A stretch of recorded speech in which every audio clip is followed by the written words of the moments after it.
കായംകുളത്ത് ഗീതാജ്ഞാന യജ്ഞത്തിന് തുടക്കമായി. കായംകുളം വിഷ്ണു ദേവസ്ഥാന കമ്മിറ്റിയും കാസർഗോഡ് ചിന്മയ മിഷനും സംയുക്തമായാണ് പരിപാടി സംഘടിപ്പിക്കുന്നത്. പെരിയ കായംകുളം വിഷ്ണു ദേവസ്ഥാന കമ്മിറ്റി കാസർഗോഡ് ചിന്മയ മിഷനുമായി സഹകരിച്ച് സംഘടിപ്പിക്കുന്ന ഗീതാജ്ഞാന യജ്ഞത്തിന് കായംകുളം വിഷ്ണു ക്ലബ് ഹാളിൽ തുടക്കമായി.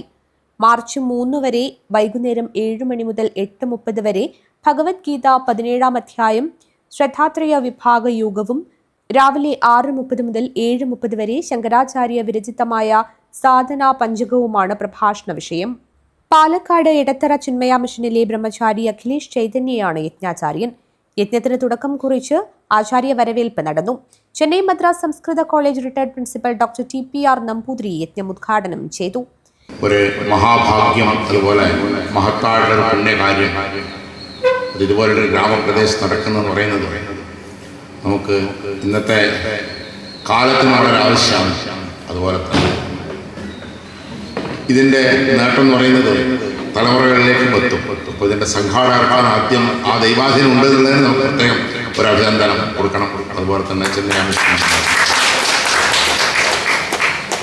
അതിലെ ഭഗവത്ഗീത സംബന്ധപ്പെട്ടാണല്ലോ ഇപ്പോൾ വേണ്ടത്. അല്ലാണ്ട് പറയാൻ ഞാൻ നാട്ടുകാരെ പറഞ്ഞിട്ട് വല്ല കാര്യമില്ലല്ലോ.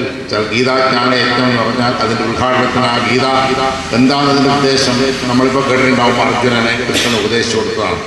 ദേവസ്ഥാനം പ്രസിഡന്റ് TV കമലാക്ഷൻ അധ്യക്ഷനായി. പുല്ലൂർപെരിയ ഗ്രാമപഞ്ചായത്ത് ആരോഗ്യ വിദ്യാഭ്യാസ standing committee chairperson Suma Kunhikrishnan, ക്ഷേത്രം സ്ഥാനികൻ PV Ambu, Kasaragod Chinmaya mission president AK Nair എന്നിവർ സംസാരിച്ചു. PK Kunhiraman, K Vijayan, TV Mohanan, K Madhavan, Vishnu Bhaskar, Latha Aravindakshan എന്നിവർ സംബന്ധിച്ചു. PV അഭിലാഷ് സ്വാഗതവും സീമ ബാലരാജൻ നന്ദിയും പറഞ്ഞു. മാർച്ച് 3 വൈകുന്നേരം യജ്ഞം അവസാനിക്കും. News bureau, Periya.